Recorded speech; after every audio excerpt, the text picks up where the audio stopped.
Breaking news, breaking news, breaking news. You already know what time it is. Katt Williams speaks out again. He says he don't believe that Malcolm-Jamal Warner's unaliving was an accident. We're going to play this out. Remember, Katt Williams, the one that started all this in the first place, predicting that the big deviants will be getting their justice in 2025, and you see it playing out in front of us. Remember, this is what it is. You come here for the real. Let's keep it going. All right?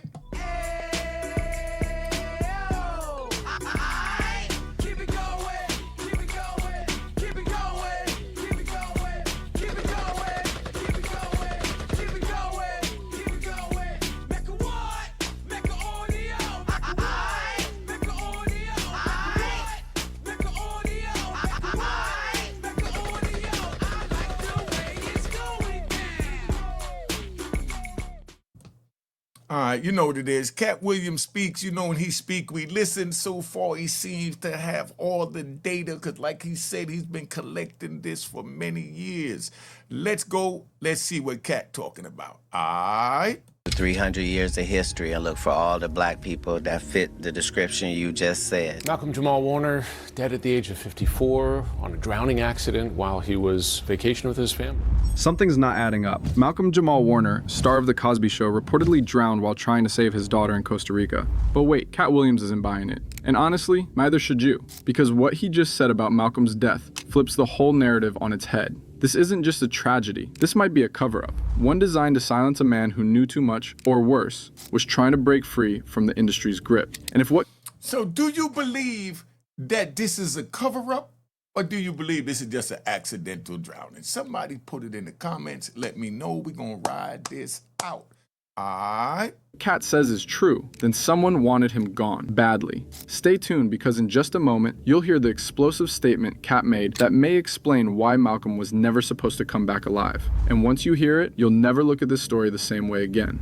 It's the Illuminati at our own detriment. When people are against the Illuminati, then they get punched in the face all the time. Because this ain't just about an accidental drowning. This is about how a man lived, how they tried to drag him down because he refused to comply, and how they only started showing him love once he was no longer here to feel it. Without further delay, let's get into it, because this is some scary business going on here. If I die tomorrow, I know I would go with a smile on my face. First, we need to be real. Malcolm wasn't just some child actor we forgot about. He was the heart of The Cosby Show. He was the example of a young black man on TV who didn't have to be angry, dangerous, or dumb. He had intelligence, charm, and discipline, and he carried that same energy into his adult life. As a kid, he had big dreams and hoped the success he had found would go on and on. How long do you hope this goes on? For a long time. Unfortunately, that would not be the story. This wasn't just a sad accident. This was a moment that hit hard because of who Malcolm-Jamal Warner was, how he lived, and how he died. On July 20th, 2025, Malcolm was on vacation in Costa Rica with his family. They were at a beach called Playa Grande, near the town of Limon. It's beautiful, but also dangerous. That beach is known for its rough waters and deadly rip currents. That day, there were no lifeguards on duty. None. Just a few signs warning people not to swim. These are the first things we saw when we pulled up to the beach. Signs in Spanish and English warning people about potentially hazardous conditions. Around 2 p.m., Malcolm and a friend went into the ocean. His 8-year-old daughter stayed on the sand. That part is important. Some early reports wrongly said he went in to save her. But the truth is, she never entered the water. As soon as Malcolm and his friend got in, they were pulled by a strong rip current. His friend struggled, but survived. Malcolm wasn't so lucky. Surfers and beachgoers jumped in, trying to help. One surfer got to the daughter to keep her safe. Others tried to get to Malcolm. Right there in the water on the surfboard. And when he didn't respond to that, my friend rapidly took him into the beach and they immediately began CPR. They pulled him out of the water unconscious. People on the beach and Red Cross medics gave him CPR for nearly 45 minutes. They even used a defibrillator, but he never came back. He was pronounced dead right there on the beach. The official cause of death, asphyxiation from drowning. The autopsy ruled it an accident, but it was preventable. There weren't enough resources, and lifeguards had been sent to another nearby beach. What really hit different about Malcolm-Jamal Warner's death wasn't just losing another beloved black actor. It was how he left us and who he left behind.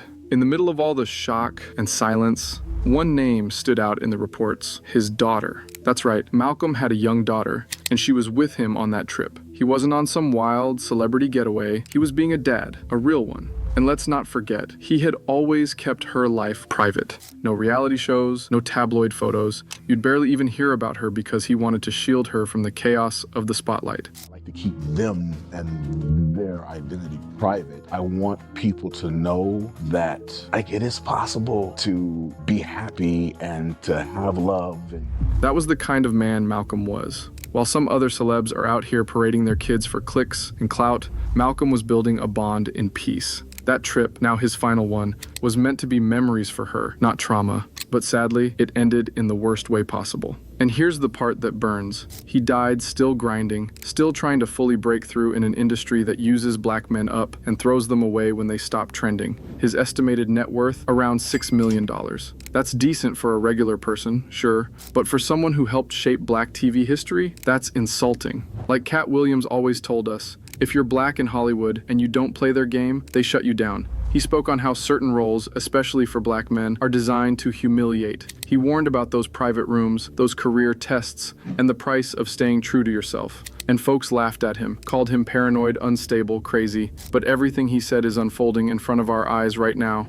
30 years, I've done nothing but collect information, knowledge, and your secrets. So if you and a man was in a corner doing something you wasn't supposed to be doing, You will tell it. No, somebody come to tell me. Other black actors have spoken about this same thing. Tyler James Williams has talked about fighting to be seen beyond his child star image. Terrence Howard was loud about how unfair the pay was even when he was leading major shows. Even Orlando Jones said the moment you speak up or carry yourself with dignity, the checks start drying up. But Malcolm never sold out. He didn't chase scandals. We're gonna get this money. We're gonna get this 100th episode. Ultimately, they cut us at 88 because they were tired. They were tired of me. He didn't throw on dresses for laughs. He didn't switch up to fit in. He stayed grounded, raising his daughter quietly, showing her what a real man looks like. The industry didn't reward him for that. But now, in death, people are finally starting to recognize what kind of king we really lost. But that's exactly why Hollywood didn't know what to do with him. He didn't give them scandal, he gave them substance, and they ignored him for it. Let's be honest, this new generation of young black entertainers, a lot of them sold their souls. And I'm not talking about contracts, I'm talking about character. Look at what we see now. Talentless noise, viral stunts, and grown men acting like clowns just to trend. And the worst part, they call it winning. I'm not even gonna name names. You already know a few that come to mind. Something that the ones always half naked on stage, painted up for Fashion Week, saying anything for clicks, rapping about death like it's a flex, flashing money they don't even own, and still calling themselves kings. Please. Those are the kind of men the industry loves. They prop them up like role models, plaster them across billboards, give them awards, and tell our boys this is success. But it's not. It's performance. It's controlled chaos packaged as culture. And behind the scenes, they ain't calling no shots, they're puppets. But puppets with diamonds and deals so they smile and keep dancing. Meanwhile, real ones like Malcolm-Jamal Warner, who stood for something, get left behind. That's the game. And we're letting it play out. Katt Williams has been one of the only black celebrities bold enough to expose this to the core, even naming names. And what he said absolutely relates to Malcolm-Jamal Warner's life and death. And one of the most telling parts, Katt talked about how real ones get punished. He named names, but also gave examples, how someone like himself or Dave Chappelle, who refused to bow down or wear dresses on screen for laughs, I say ain't the case. It's a cabal. It's a consortium. They rock with who they rock with, and they don't with who they don't. get sidelined or blackballed. Katt even told a story about how certain comedians with less talent were being offered roles and money he earned simply because he wouldn't play along with the industry's agenda. That's the same energy Malcolm had. He stayed quiet and dignified. Malcolm-Jamal Warner never had to shout to be heard. His life spoke for itself. From his early years growing up in Jersey City, New Jersey, he was raised by a single mother, Pamela Warner, who managed his career and helped guide him. He was just 14 when he landed the role of Theo Huxtable on The Cosby Show, and instead of letting that fame corrupt him, as it did so many child actors, he stayed grounded. He didn't chase controversy. He studied, he worked, he learned. As an adult, Malcolm was intentional about the legacy he wanted to leave. He once said in interviews that he wanted to be remembered as someone who stood for truth, integrity, and purpose. He didn't just want to act, he wanted to use his platform to uplift. That's why he avoided stereotypical roles, even if it meant fewer opportunities. There were moments where others would have cracked. When Bill Cosby's scandal exploded, Malcolm handled it with grace. He didn't trash Cosby, but he made it clear he didn't condone the actions. You spoken to him? Yeah. What's that been like? I mean, have you lost faith in him? Have you lost feelings for him? No. What are your feelings? No, not at all. He protected his own image without exploiting the situation. Now that's class. He also used his artistry to build, not destroy. His Grammy-winning work with Robert Glasper fused spoken word and jazz. His poetry was powerful, layered, and conscious. And Not All Hood, his podcast, was created to break the myth that black men are only one thing. He was building a narrative beyond street life, beyond pain, one rooted in depth and dignity. Malcolm wasn't perfect, but he was real, and more importantly, he was consistent. He knew exactly how he wanted to be remembered, and he lived that way every single day. Is it not interesting and refreshing that Malcolm never had no TMZ drama, no mugshots, married, faithful, raising his daughter with love and intention? Grammy-winning poet, Emmy-nominated actor, director, musician. He wore all those hats with pride. And still, he did not get the exposure. The younger generation do not even get to know men like him. But here's the kicker. As soon as he died, suddenly everybody wanted to scream, legend, icon, streaming services rolling out tribute playlists. See, that's what I'm saying. Why does it take someone to die before they get their flowers? Why does it take someone to be in prison doing life plus 20 to get their flowers? Somebody explain that to me. Could it be because America is so competition driven that if someone is out here physically with them, they don't want to give them their flowers because that might take away from their shine, from their light?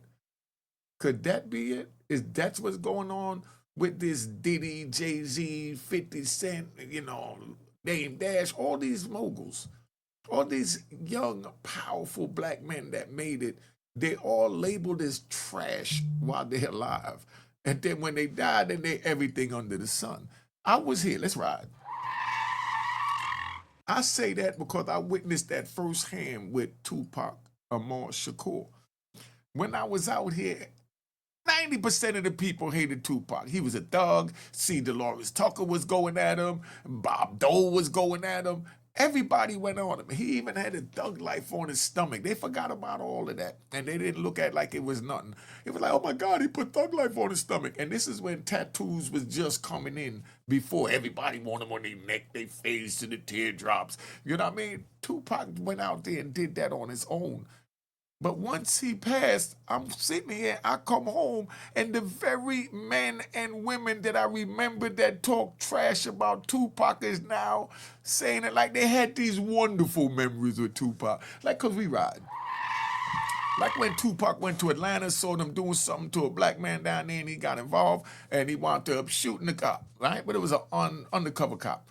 Oh, man, he was the biggest thug for that. Oh, he shot a cop, he shot a cop. Then they found out the gun was stolen from the interrogation room. It was crooked police. They was out there with a bunch of crooked stuff going on, allegedly. And then, because we riding, we're going to give you another one. When he was going to do Poetic Justice with Janet Jackson, she said she wanted to have a alphabet test with him, the AID test.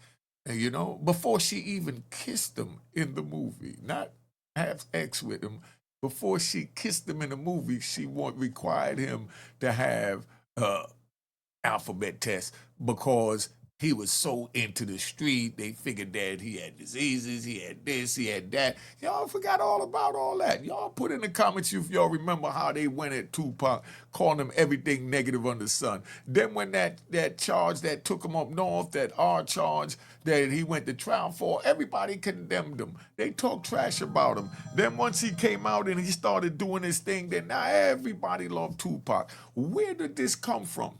It's like you have to die before you get your flowers. That's why I respect the men and women that stop me on the streets and give me my flowers while I'm still here to smell them. They don't wait till I drop dead. And that's what they do with Malcolm-Jamal Warner. They had him quiet. Let's go back to Katt Williams with this.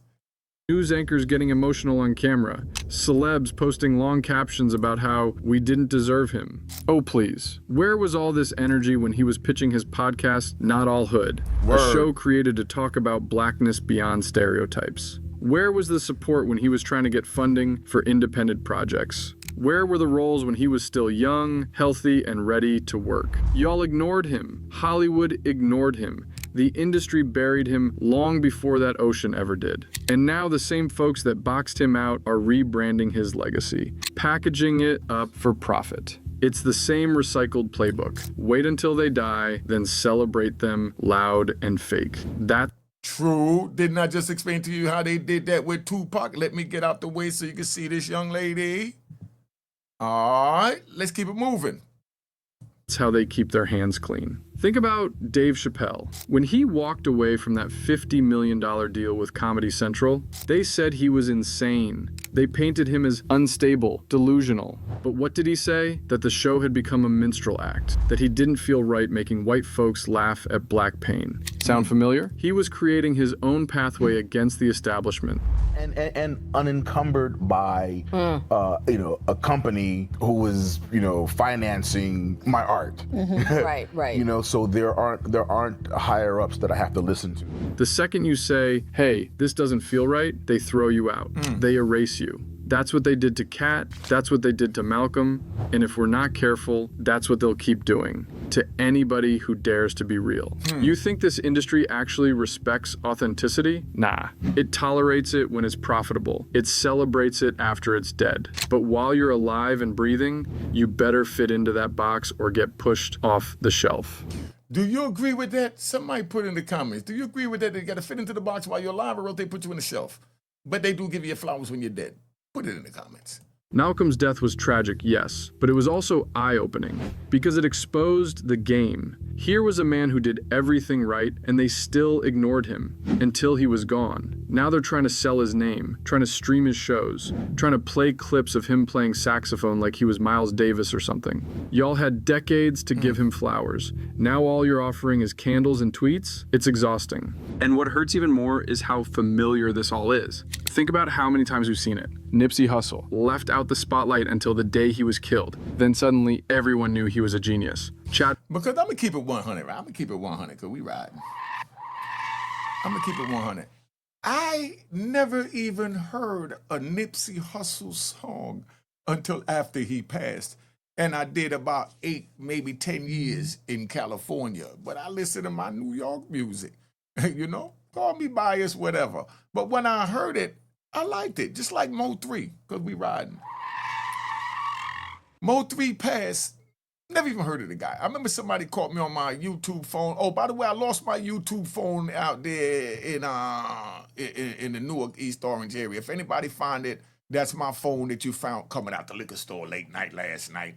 You know what I mean? Just, hit me up on the DM. I got the other phone. But, I can't answer the phone till I get that right, but I'm about to get it right. But anyway, like I was saying, I never even heard a Nipsey Hussle song until he passed. I never heard a Mo 3 song until he passed. It's like you got to pass before, you could get your flowers.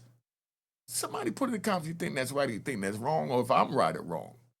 Chadwick Boseman, quiet, hardworking, powerful, treated like royalty only after he was 6 feet under. Phife Dawg, Lisa Left Eye Lopez, hell, even Michael Jackson. They all had to die to be respected properly. Word, because remember when Michael Jackson was alive, they talk all this trash. He was at this, he was at that. He had Bubbles, he had the monkey, he had the little boys, he had the this, and he had the that. And then now that he's dead, I go and do a video and I let it be known that I seen him freebasing, in Studio 54, and they went, wow, like, he's superhuman and he couldn't have done that when that was the drug of choice back then. But when he was alive, everybody know that he was on drugs. Everybody know that he OD'd from being on drugs. But he's dead, so you can't talk about him. When he's alive, you could kick him all under the dirt. Does that make sense to anybody? Let's ride. The question is, why does someone have to stop breathing before folks start listening? Malcolm wasn't out here begging for attention. He wasn't clout chasing. He was just doing the work, writing poetry, directing, speaking out about toxic culture and music. He was calling out how rap had become a weapon used against black people, used to keep us numb, angry, distracted. And guess what? Nobody wanted to hear it, until now. Meanwhile, if this had been some Hollywood darling with a wild past and a drug problem, there'd be 10 documentaries by now. Sadly, this could be the end. As much noise as we're hearing right now, tributes from celebrities, posts flooding social media, clips of Malcolm-Jamal Warner's most heartfelt moments being reshared, let's be honest, we've seen this before. You see what I'm saying? Now that he's gone, this is just ludicrous. It's, Mike Tyson would say. Hollywood mourns loud but moves on quickly. One week it's rest in power, the next it's back to pushing the same empty, soulless content that men like Malcolm stood against. And let's not even pretend that all these tributes are real. Half of them are industry PR, quick captions written by assistants, not actual grief. Will anything really change? Will his legacy be respected, let alone preserved? Or will it get buried under red carpets and reboots? Now that he's gone, will they finally amplify the messages he stood for? Or will they just use his death to feed the same machine that never truly embraced him? So somebody let me know, what do you think about that? Do you think that now that, look at him, he was celebrating with his beautiful daughter in Costa Rica and lost his life to a rip current, and now they're saying that there's all these conspiracy theories, Katt Williams, like they said, he confirms, why Malcolm-Jamal Warner's death doesn't make sense. We know it don't make sense. It's a rip current. It's an unnatural situation.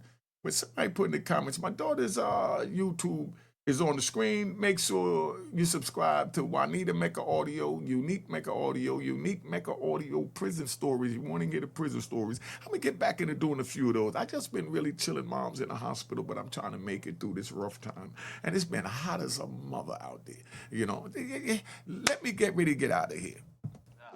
Cheers, cheers, toast the crime, toast the crime, the crime, the crime, the crime.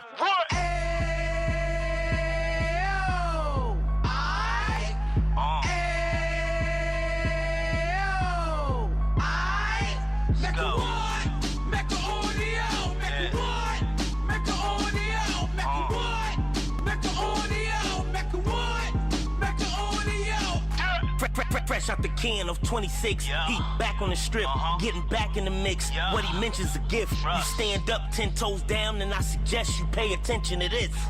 Take a little gully posse and put it in Harlem. He cut from the bottom, came up from the bottom. Drop the book, you should go and get it. The Instagram page and the YouTube, you could go and visit.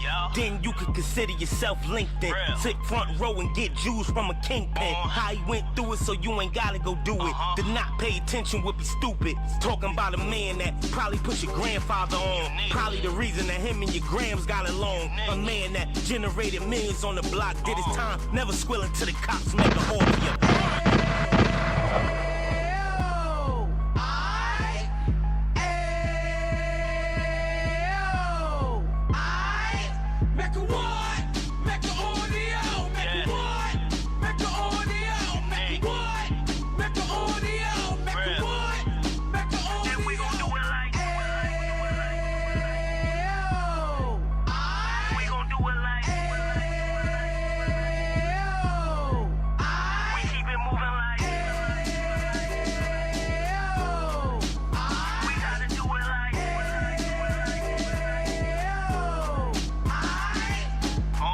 Get it live like 2 G's in the 90s. Drop top beamer so shiny. I let shorty go, she was wine.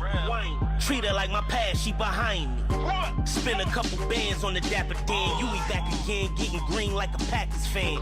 No cap, it's a roaring uptown. They be horn uptown, Dominican bust downs. Now we on the positive, we got a lot to give. Now he trying to stop the kids from being inoperative. So take heed, homie, lend a ear. He started in uptown, he gon' finish dead. But now it ain't about selling drugs, buying cars. It's about buying property to make the community yours, so we can give back to the. Cheers, cheers, toast the crime, the crime, the crime.